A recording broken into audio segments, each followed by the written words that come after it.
And that rivalry back then was dirty. It was not yeah. like a friendly rivalry. It was, I'm gonna kill you and you're gonna kill me. I was not engaging in a friendly way with anybody on Arizona. No, I definitely wasn't like liking your posts or like saying that, you know. Holy smokes. Thank you for that. When is the first time both your paths crossed?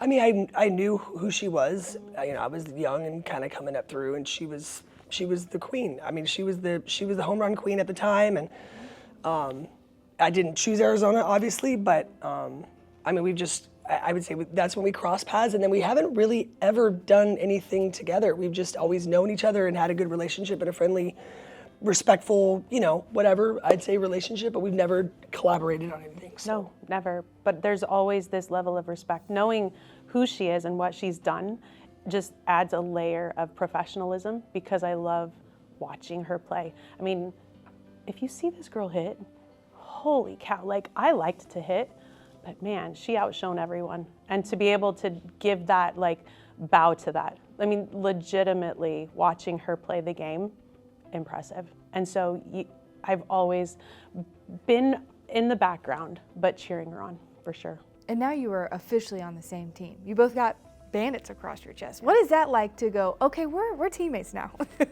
Well, I think it's, you know, we have diverse experiences, and while we both played the game at the highest level and we were, you know, very successful as players, and then as we've gone on in our careers in different ways, different areas, we're both, you know, I think I could speak for both of us that we're champs, right? Like in terms of just the standards and just the integrity, the type of, I mean, I think I'm a pretty good person, and I know she is as well, and I think that kind of human side as well, not just the competitive piece and the skill set and all that, but just like the type of people we are, type of communicators we are, I think is a really cool dynamic that I think will serve our players, whoever ends up on our roster.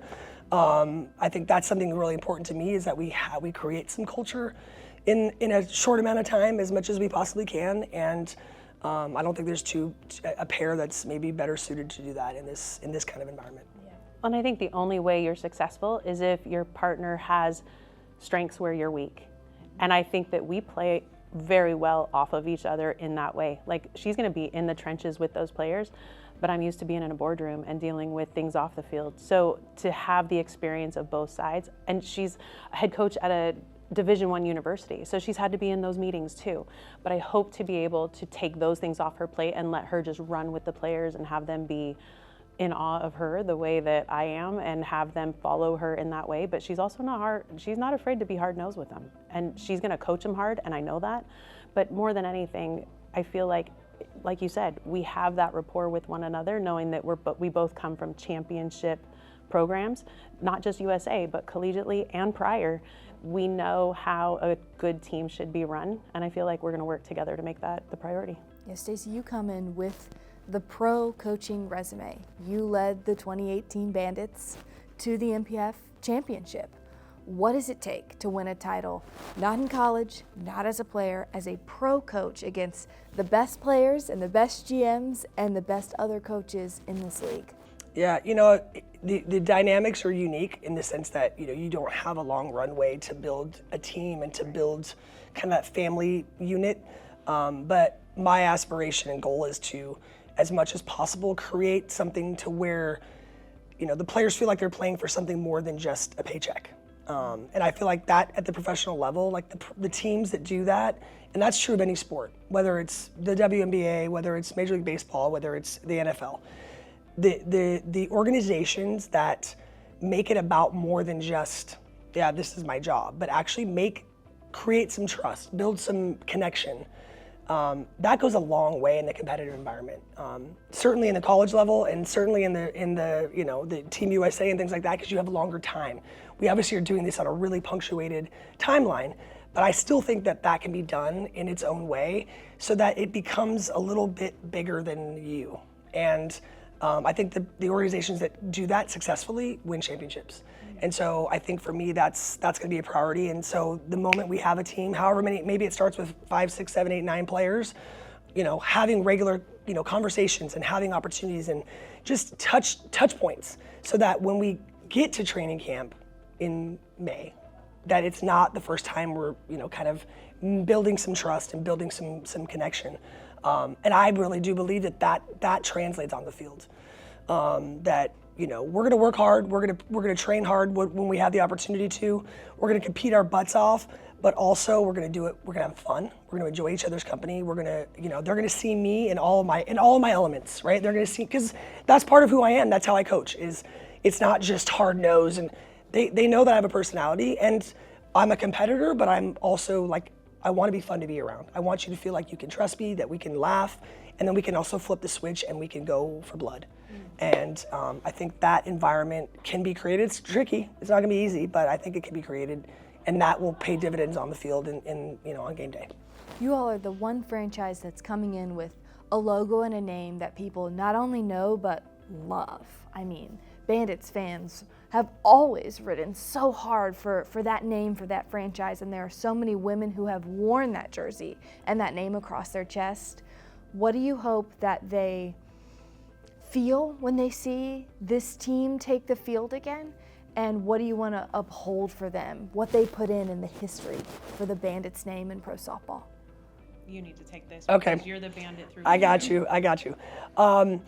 When the teams were announced and we found out that we were attached to the Bandit organization and whatever iteration it'll be for this go around, I actually got a little emotional because my experience with the previous iteration was incredible. I had just an amazing personal, professional experience. My career, I really feel like it changed the trajectory of my coaching career, if I'm being honest. Just in a lot of different ways. I think it reignited a fire that I needed to have reignited. I think it showed me what professional softball can actually look like. Because in my opinion, the Bandits of that previous, they did it right. They treated the players right. They had a fan base. They had alumni that cared as much about what was happening and came back and with support and were passionate about it. And nobody else could say that. No other team could say that. So, I mean, I get the chills even saying it now because I feel like that's a secret weapon that we have, that we really truly have. We have something, I mean, literally last night, at the downstairs and just being in this environment, we're around a lot of softball people. Several different former Bandit players came back and were like, Nuvie, let's go Bandits. Like they were fired up. They were excited to see the Bandit name live on. And it's different, right? It's AU now, it's AUSL, it's a different organization, but the feelings are still there, and that pride is still there. And I think that's something that really, literally, we're the only team that has that. And I think that's something that I'd like to use to our advantage as well. I think that's just an extra little notch that we're lucky to have. And I feel really fortunate to be able to kind of be in this gear again and hopefully have another amazing experience. Yeah, I know we're a touring model in year one, but Chicago will be a home crowd for those games, right. Which that's an advantage that's going to happen in June that I cannot wait to see for the first time in a very long time. To be a college softball player and then be a professional baseball player, how did that happen? And how did that shape your experiences and maybe even lead to now in some ways to be in this moment and ready for it? I feel like everybody's experience in sport leads you down different paths. And for me, I played softball my whole life. I had never played baseball before. I played, travel ball, little league, and then after college, I was approached for a pro team and it was gonna pay $5,000. And I was getting married in 3 weeks. And I thought, I can't survive on $5,000, so I have to do something else. And so I went and did my student teaching, and Coach Candere came to me one day and he said, hey, I got a call from this organization that would like to invite you to try out to play baseball. And I said, who? He said, the Colorado Silver Bullets.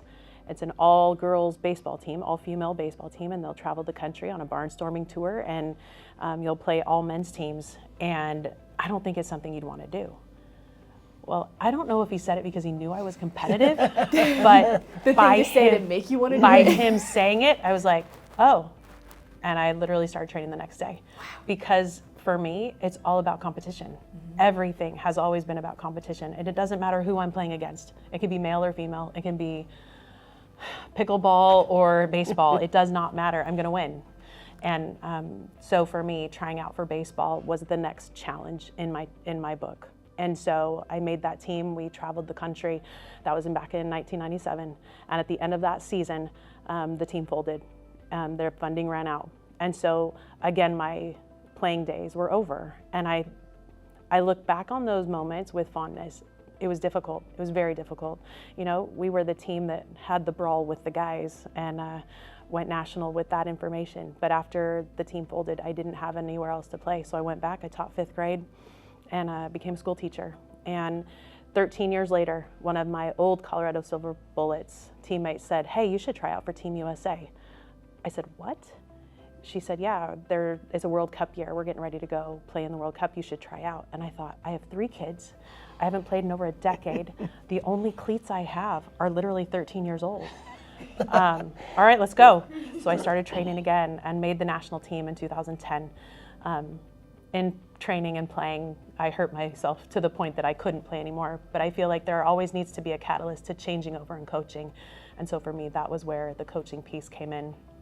So I had a hip replacement and took the field with still in uniform, because in baseball you still got to wear the uniform, in uniform, but to coach. I hope that never comes into play. Amen, can we right? get you in uniform? No. We're both going to fight that. So me in pinstripe pants, that ship has sailed. would you go knickers or would you go long? Knickers, because the long thing, like the slacks, like the softball trust pants me. slack, that's I just a know. bad look. No, but either Yeah. way, no thank you. I wear it all the time. I get it. So, and it's not my favorite. Brutal.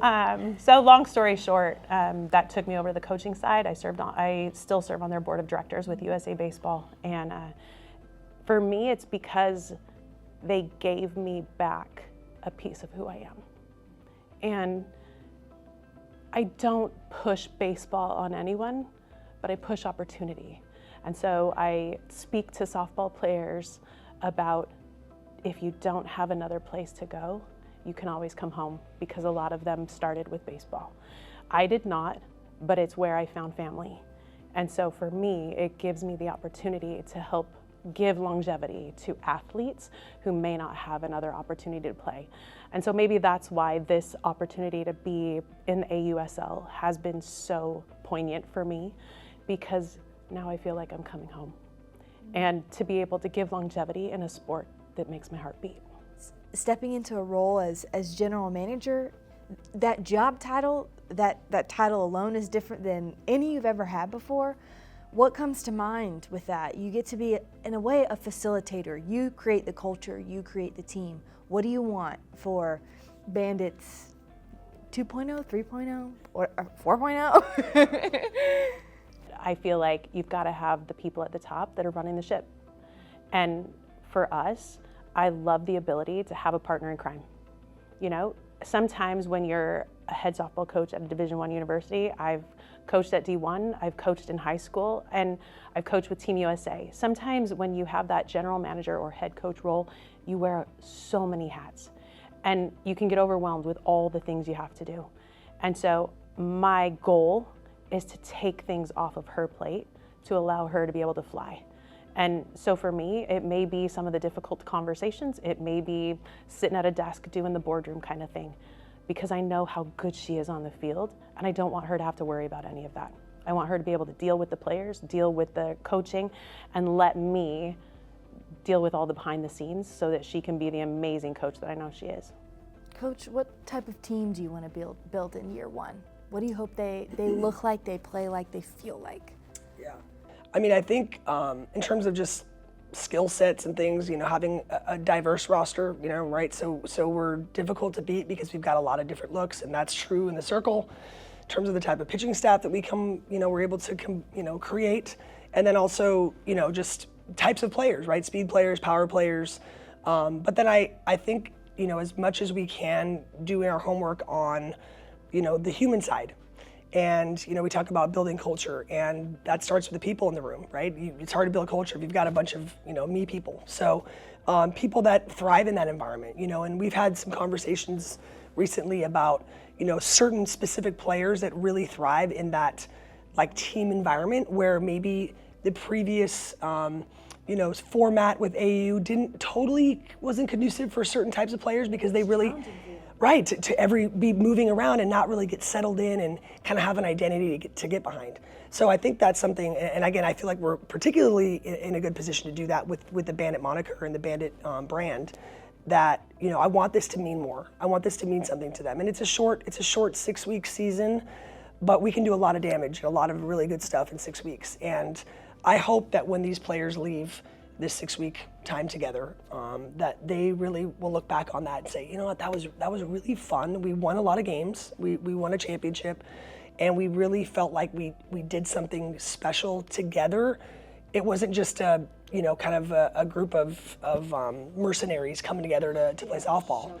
Like, let's make it a little bit more than that. And you know, I don't know, maybe I'll find out that that's harder to do than I think, but I don't know, I'm a connector. Like, that's just who I am as a person, and why can't that work really on a really special way in this environment? And I think if we can nail that, like, the wins will happen. The softball piece will come together, and the players themselves, they already know what they're doing.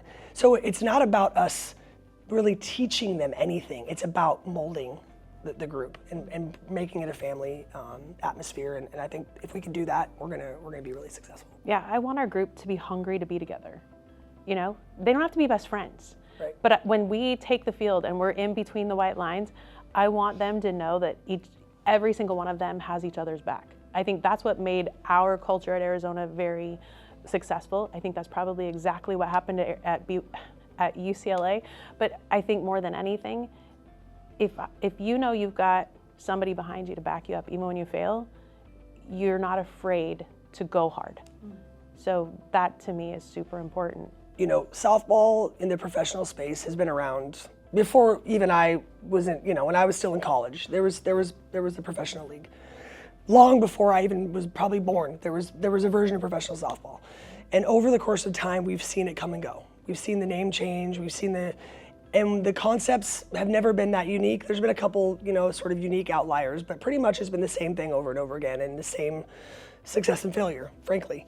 So I think right now, in this time and space, I personally, which is what drew me to this opportunity in the first place, when I got the first call of like, would you be interested? It was like, no brainer to me, because what AU stands for, the brand that AU has created for themselves, not just in softball, but in women's athletics in general, but then for softball specifically, it feels like the foundation is finally solid. And we haven't had that. We've had, you know, fans with a little bit of money that wanted to try to make a team, but like, I just feel like the infrastructure is just on another level, and players are treated as professionals, and that's what we yearned for, right? Like, you know, we wanted that as players, and we didn't really have that. We tried, and we did a lot of things for very little money or no money because we wanted to build the game, and I don't regret that. I have no regrets about those things, but ultimately, for this to be sustainable, it has to be something that players can do on a full-time basis and not have to supplement and not have to have other jobs and not have to do other things. If we can get to that point, and I know that takes time, that's not going to be immediate, right? It's going to take some time to build that. But with the foundation that Athletes Unlimited provides, with the amount of support, the people in this room, the people that we're sitting here talking to, all of us are part of this, and we are also a part of this now. Is creating something that's sustainable and that is truly an opportunity for women to continue to play the game past college and do it for a living, full time, not have to do all these other little things and not have to go overseas, hopefully. If we can get to that point, I think we have hit the slam. We hit the grand slam that we've always hoped that we would. And it feels like right now we've never been in this great of a position for that to actually happen. Yeah, we're in a hitter's count. Yes, we are. We are in a hitter's count. Yeah, and 3-0. Well, and 2-0 was my favorite. 2-0, that's, yeah, 3-0. 3-0, I didn't know. They might be trying to walk me, but I know 2-0, they're going to give me something pretty much on the white. And I feel like this is the first time, when I was interviewing with, you know, the athlete advisors and with Kim Ng, she said, why do you want to do this? And I said, you know, we've had pro softball in a lot of different ways and a lot of different structures. I said, this is the first time where I feel like everyone's unified, pulling the same way. And to me, I thrive in a team environment. And this finally feels like we've got a team. You know, because we can sit in a boardroom and the 4 GMs and the 4 coaches can have conversations about how to push this forward, not how can you make me better and her worse.